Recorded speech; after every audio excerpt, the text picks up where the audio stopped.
Hi, welcome to the OpenMP workshop presented by the NSF XSEDE program. This was originally a one-day hands-on workshop that you can view at your own pace. To get access to the slides and exercises used by the original students, look at the link below. So, given that we do have a really powerful, straightforward way to deal with large parallel do loops that you will use throughout your career. I mean, there's a reason I've really highlighted this and featured this is it's common and it's powerful and efficient. So you're gonna see this a whole lot more in your career. You got this serial code chugging along. It's a big do loop. You're gonna put a parallel for in front of it, have a great speed up, and life is good. You do some more serial code. Here's another loop you can really speed up. This is what we've been doing, and it worked out really great here. It will work out well for you many times in the future. However, there are times when you want to, instead of putting that parallel do instruction is kind of neat. It breaks the loop up for us automatically, worries about how many iterations spread out over however many cores are available, which can vary from one run to the next, right, depending on what you set that threads variable to or what hardware it's running on. So parallel do does a whole lot of automatically distributing the work and taking care of it, and that's great. It's simple math that it should be able to do. It's not that amazing. However, sometimes you do want to manually control everything. You have a bunch of threads available to you in your code, a bunch of cores, and you want to step-by-step control the way they go through the code. And indeed, we can do that with OpenMP. Just in case those of you maybe that know something about Pthreads, say, well, OpenMP is great so far, but it's got, it's hiding a lot of things. What if I want to really manually control the way every thread is going through my code? Well, I'm going to show you how you can do that in various ways that are both elegant and still very powerful level of control. And so this is now we get into a parallel region in our code, where our master thread now hits a parallel region. And throughout the entire parallel region of our code, we're going to have all of our threads running away independently. Now it is up to us to control those threads and pay attention to the way that they work through their code. And we'll see what that means explicitly. But the idea now is we're going to start taking a little bit more responsibility. The reasons you might want to do this are we might be able to reduce the overhead of starting up these threads and stopping them. There's a little bit of overhead there. We might be able to reduce the synchronization so that some threads that finish earlier in loops can go ahead and start working on the next loop, which you might say, well, why would some finish earlier than others? Because you picture our division of labor being so perfect. But think about it, it's not always, with our Laplace code, it probably is a pretty nice division of labor. But how about our prime number code? In our prime number code, where they're dividing up the prime number list, sometimes when you're looking for a prime number, you find out a number is not prime very quickly. It start trying to divide, and you find out that, guess what, 40 divides by 2, it's not a prime number. That didn't take long. But what about the number 1,013? That's a tricky number. It might even be prime. You might have to go all the way to 1,013 to figure out that it's prime or not. So that iteration might take a whole lot longer. So you have lots of cases where iterations can vary a whole lot, and each core can have a different amount of work. And so ones that finish up early, you might like to let them go help out another thing. So there are a variety of reasons why you might want to set things free, so to speak, and we'll look at some of them. In a parallel region, we can, within that region, decide how many threads we set loose there. The most common thing is just to use whatever the OMP num threads environment variable is that we're already using. That usually determines the number of threads in a parallel region. Okay, let's look at some parallel regions now and what happens when we assume a little bit of manual control. The first one I'll look at is a little bit exceptional. It's just a Fortran 90 thing. I'll point it out very quickly here because it's almost not even something for us to worry about. It's simply that Fortran 90, which by the way is all Fortran programmers out there, I hope you're very much using at least Fortran 90. I hope a lot of you are using Fortran 2003 type programming features because they're wonderful, but at least use Fortran 90 type notation when you're doing your math and your code. So Fortran 90 notation is basically array-based notation. It's just simple and straight. It cleans your code up, forget performance or anything else. If you're using Fortran 90 constructs in your code, then with OpenMP, you can put together inside of a parallel region, you can use just using the work share statement. This will automatically do a whole lot of parallelization with these Fortran 90 type statements. And that shouldn't surprise you too much given that Fortran 90 statements are just obviously begging to be done as array parallel operations. At any rate, if you've got a Fortran 90 code, this is a no-brainer to go in and stick these in your code and accelerate things. I won't talk about that anymore because it is pretty much just letting the compiler do the obvious thing. Let's look at something that's a little bit more you explicitly controlling things as a programmer. Sections is a pretty nifty way for you to say, I want to individually control the chunks of work, the sections of code that various threads, the various cores can work their way through. So each section is going to be processed by one thread at a time. If you have more sections than you do threads, that's fine. Threads can go back and repeat and do sections. If you have more threads than you do sections, that's fine. The threads that don't have anything to do will just skip ahead. So you don't have to worry about how many threads and sections. But in your code, it turns into some very nice, simple breakouts like this. Here's our parallel region. As soon as we hit a parallel region in OpenMP, this says set all the threads free. If we've got 8 threads, again, I'll pick just out of a hat. I got 8 threads here when I hit this parallel region. We're going to have 8 threads going on in here. In this section, then, my first thread is going to grab this first section of work to do. I'm going to have one thread working away here in serial, basically. So I've got a thread just doing this in serial. I have another thread down here working on this. So each section of my code is going to be explicitly a separate thread working on it. So I can very explicitly control the flow of each thread through each section of code. So that's one way to again, get control over exactly how the cores are working through your code. One way that's a little bit more abstract, but really nifty in terms of if you've got work that you want to spin off and let the threads attack. And so a good example of this is if I've got a graph algorithm, like I'm following a tree. I'm doing a search through a tree. And as I go through the tree, branches in that tree can split, and now I've got more work to do.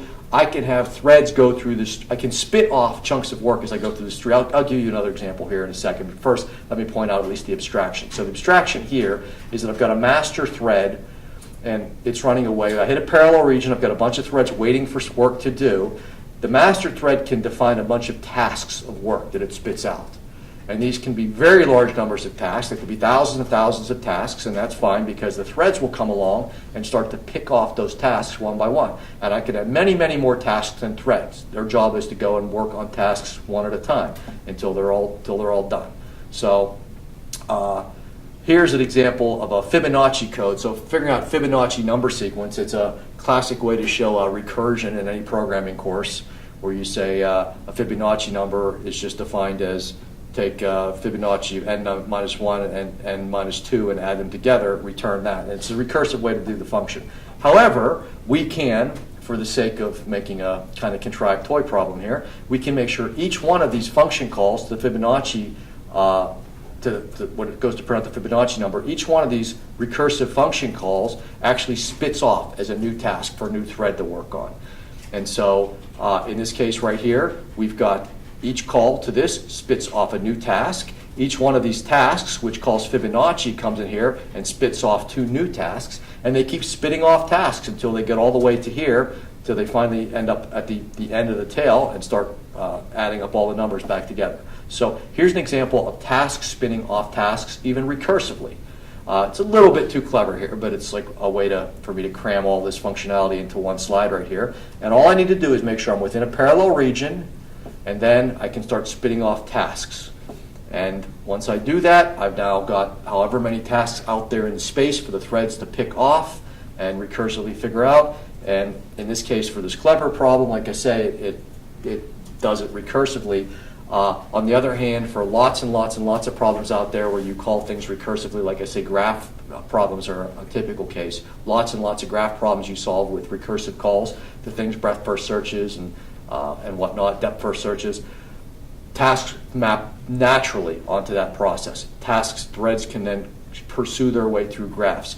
There are additional directives that make it really kind of easy to define the way to chunk work and to prioritize work and to define dependencies, which tasks need to finish before others. So if you're spitting off tasks, but you know this calculation needs to happen before this one can proceed, you can define that. It's very neat stuff. I don't have the time to even begin to exhaust all the different ways you can utilize it to do things. Here's a brief summary of the directives and clauses, just some of them that are really useful. You can have tasks wait for their child tasks. This is very common. You can have groups of tasks and define things. You can define something at the very end and say, hey, no matter what here, this is the final task. Don't keep spinning off more tasks. You can merge them together. You can do a whole lot of stuff that's really neat, and it's fantastic for graph type algorithms and whatnot. So we don't have time to dig into it real far, but for those of you that are doing dynamic amounts of work in your codes, this OpenMP gives you a fantastic way to approach this problem. So parallel regions also inside of them often have for loops. And you might say, well, why would I do this? I've already got the parallel for. I've already got the OMP parallel for, so why do I want this variation here of OMP4 inside of a parallel region? What's the whole point of it? And as I showed on the first slide of this section here, I said sometimes the overhead of starting and stopping these things can add up, and sometimes threads can have different amount of work. And so setting all of the threads free to work through the code can be a way to save idle time. One of the ways that you might be motivated to do this is often when you're optimizing a parallel code, a threaded code in particular, you get a performance profiler, lots of good tools out there, Intel vTune or Tau or something like that, and you look at your code and you see this idle time on the cores. vTune, the Intel tool suite's really good at this stuff, I have to say. You'll see the idle time on some of the cores, saying that some of my cores have finished their chunk of work and they're sitting there. And that's always an opportunity for you to speed up the code. Idle cycles are wasted time, loss of efficiency. And so this is where people get motivated then to say, okay, I'm going to go from the parallel for loop, which is real simple on this loop. I'm going to start to worry about desynchronizing things and letting the opportunities for idle cycles to be used. I'm going to set that free. I'm going to set that loose. This is how you do it. You set up a parallel region, the beginning of the parallel region. All of the threads then are executing concurrently. So if we have 8 threads here, think of all 8 threads coming through here concurrently. So they're all trying to do the exact same thing here. It is up to you now within that parallel region to marshal them together to do anything useful on a loop by sticking in an OMP4 instruction.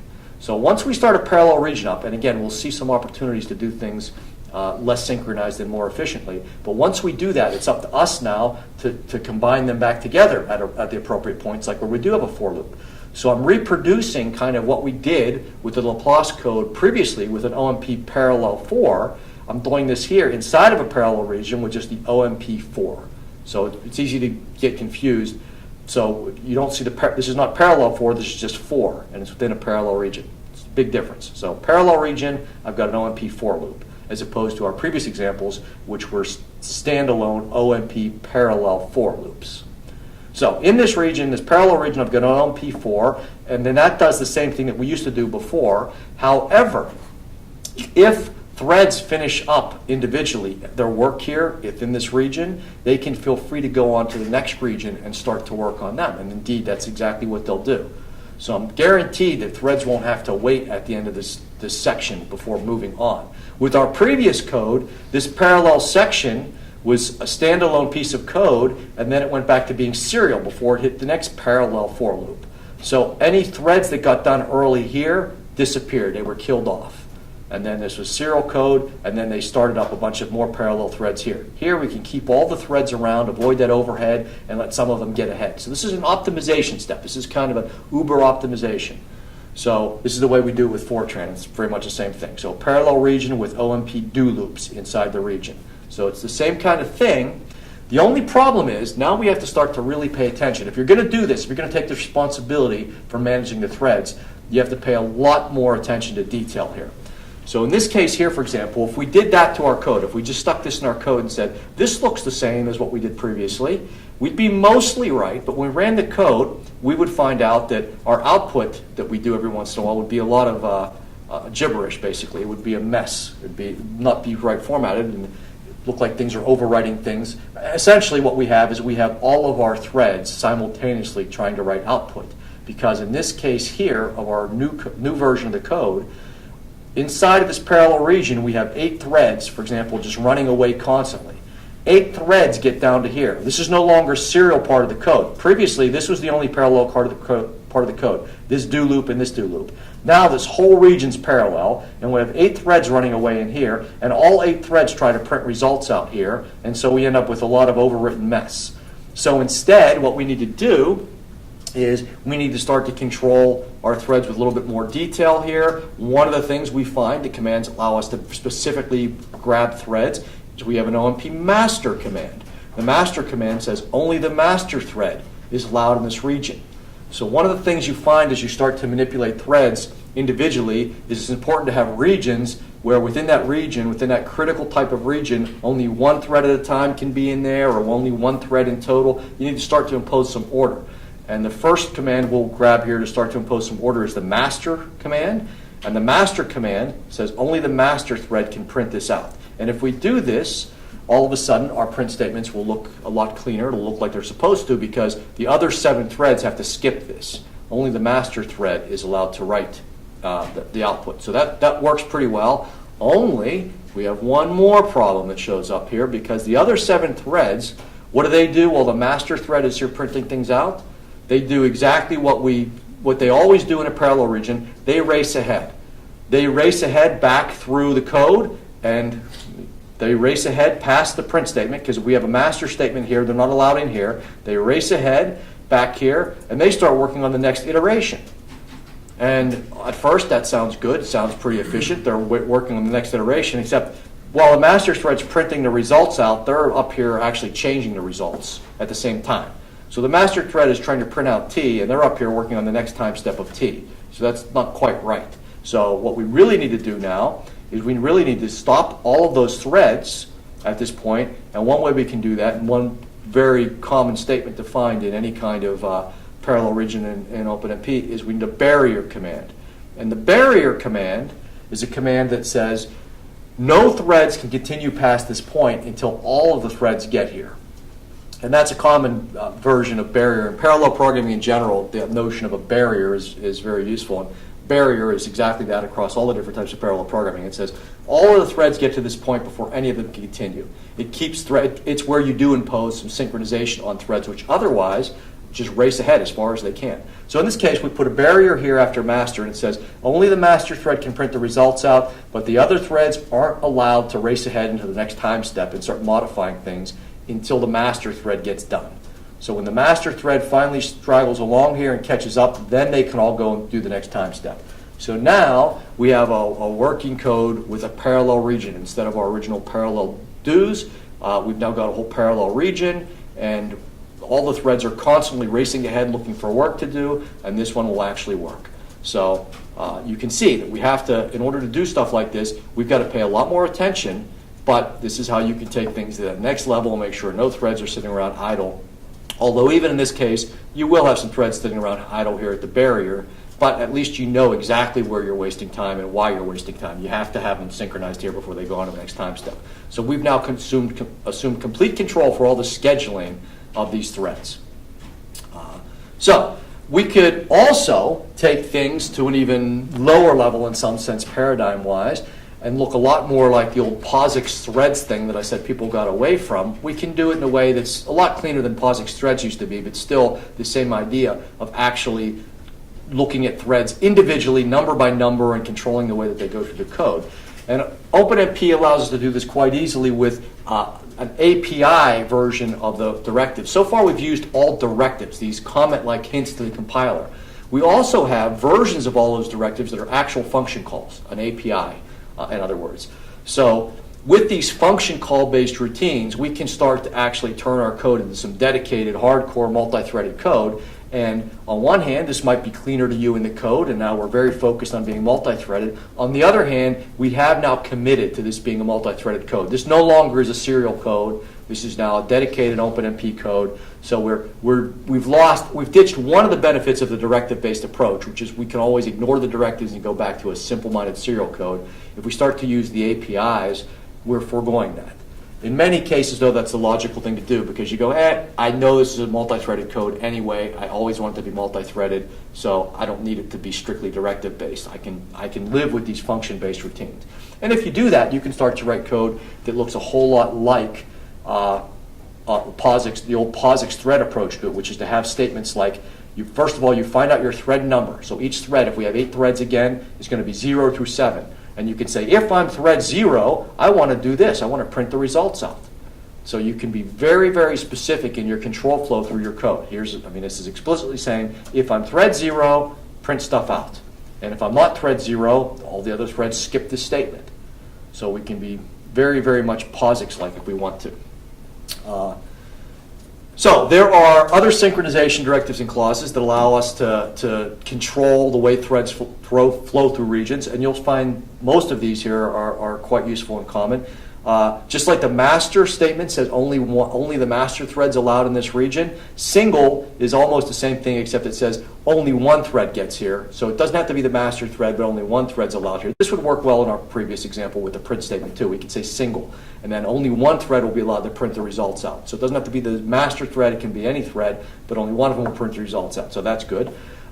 Critical says that only one thread at a time can go through a section. So all the threads will go through the section eventually, but only one at a time. And that can be very useful if you're, say, modifying some resource, and having two of them at the same time mucking around with things could be bad. So we can control that. Atomic, we saw earlier how sometimes it's really necessary to get a handle on an operation being manipulated by one and only one thread. Well, a critical region could do the same thing. We put a critical around a region. For our statement, like way earlier, we had a statement that was not primes equals not primes plus 1.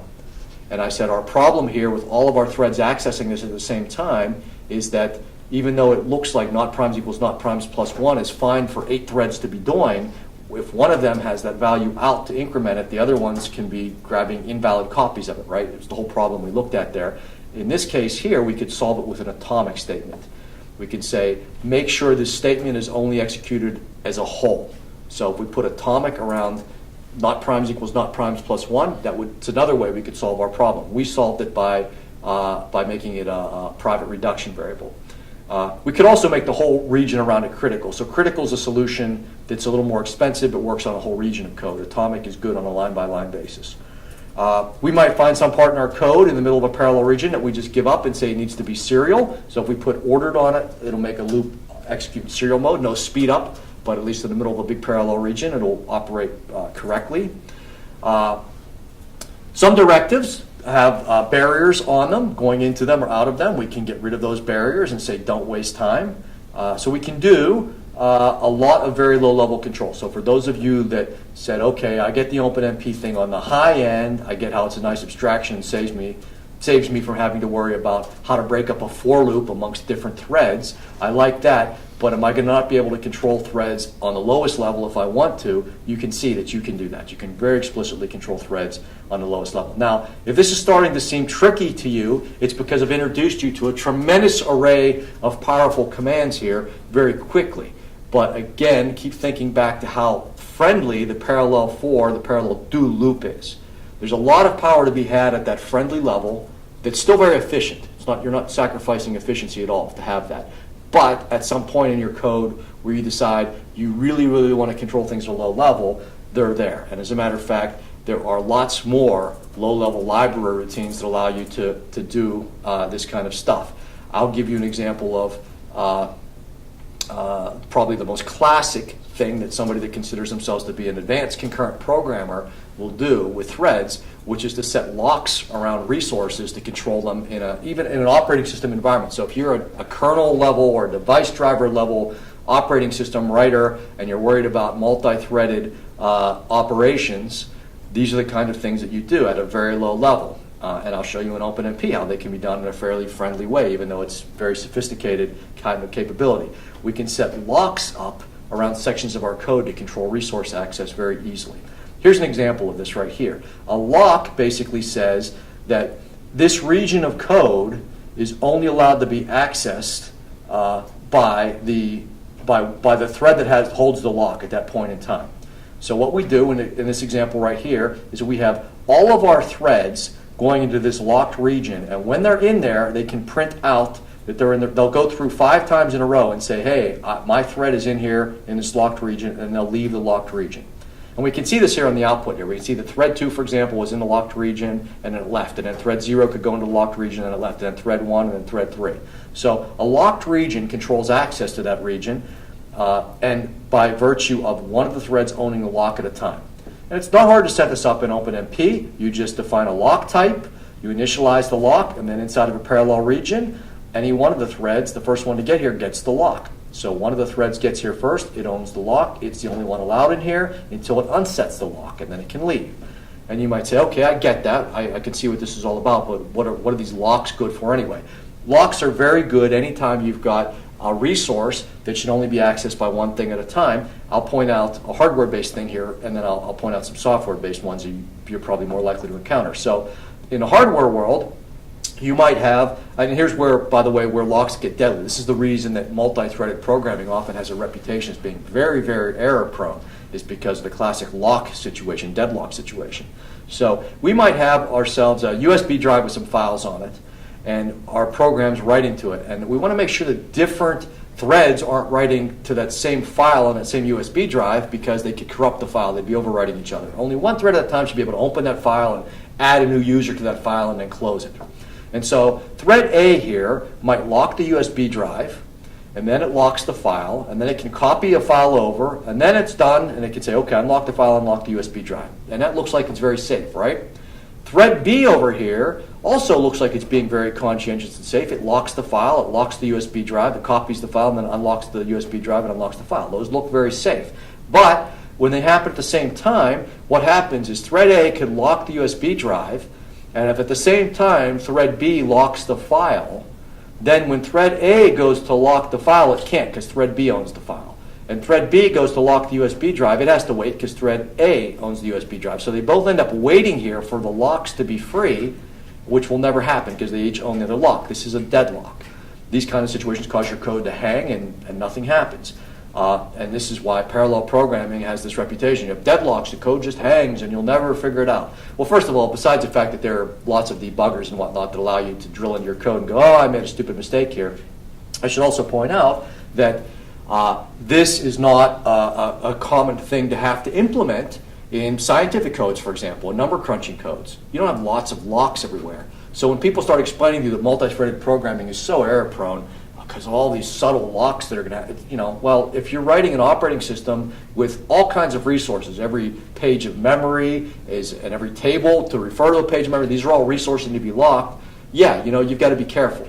But if you're modifying an application that's doing simulation of fluid dynamics or finite element codes, you don't need to do so much of that. Now, where do you need to do it? You might have a table. You might have, for example, a pointer structure, a linked list, and you really only want one thread at a time can be in there mucking with that linked list. If you have multiple threads in there linking and unlinking, it could be bad news. So you lock that linked list access.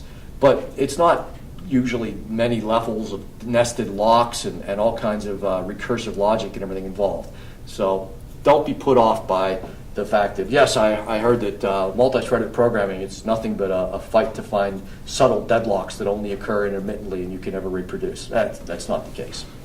So, but you can see we have great low-level control here if we want to do it. We can implement these things. As a matter of fact, you can even start blowing off the rules about accessing. So far I've said we want to have private variables, we want to have multiple threads accessing the same variable at the same time. If you want to get super fancy, you could even violate those rules and start to control things at the lowest level with the proper barriers and proper flush commands. So if you really want to act like, hey, you're writing your own locks, your own lock routines, you don't even want to use the OpenMP lock routines, you can start to get to that low level of control. OpenMP is happy to enable you to do that. But that's very sophisticated stuff. If you want to get into this, take a look through the OpenMP documents and get some clue as to how sophisticated and how error-prone that stuff is. It's unlikely that any of you out there will ever need to get to that level. But I hope it's reassuring to you to know that people do work at that level with this stuff. So you're not working with some idiot-proof, high-level abstraction that's, for the sake of protecting you from making mistakes, gives you poor performance. Quite the opposite. You're working with a very powerful, capable library. So why would you use those things? Again, efficiency. If you want to squeeze every last little bit of efficiency out of your code, not have one wasted idle cycle of a core, then you start to get down to this kind of stuff right here.